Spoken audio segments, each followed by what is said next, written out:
3 people, including the gunman, were killed early Tuesday as armed police stormed a cafe in central Sydney to end a siege where a gunman had taken hostages 16 hours earlier.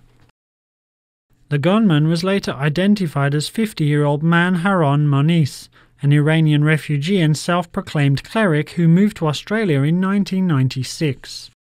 The siege began at around 9:45 a.m. when the gunman reportedly walked into the Lindt Cafe on Martin Place in Sydney's CBD carrying a blue bag containing a shotgun. Workers in nearby offices were evacuated as police set up a 150-metre exclusion zone around the cafe and closed the area to traffic.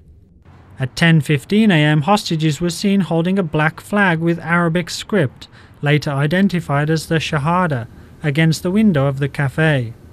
A phone call to Sydney radio station 2GB at around 11:43 a.m. claimed that explosive devices had been planted in the building and at other locations around Sydney.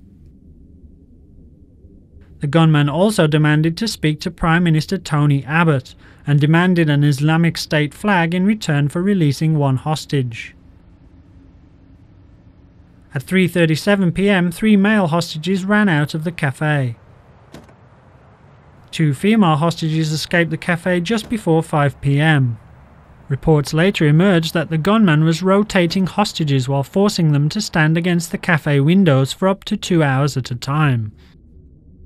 At around 2:15 a.m, several hostages fled the cafe before heavily armed police stormed the cafe and gunfire was heard. New South Wales police later confirmed that 2 men aged 50 and 34 and a woman aged 38 had died. The gunman was among those killed. 2 female hostages and a male police officer sustained non-life-threatening injuries. A 4th person is also believed to have been injured. Born in Iran, Manharon Moniz sought asylum and moved to Australia in 1996. Claiming to be well-versed in astrology, numerology and black magic, Moniz placed advertisements in newspapers luring women to a premises in Western Sydney, where he allegedly sexually assaulted them. Moniz was facing more than 50 counts of indecent and sexual assault. From 2007 to 2009, Moniz penned insulting letters to families of Australian soldiers who were killed in Afghanistan and Indonesia. Moniz, along with his current wife, were also allegedly involved in the murder of his ex-wife, who died from multiple stab wounds.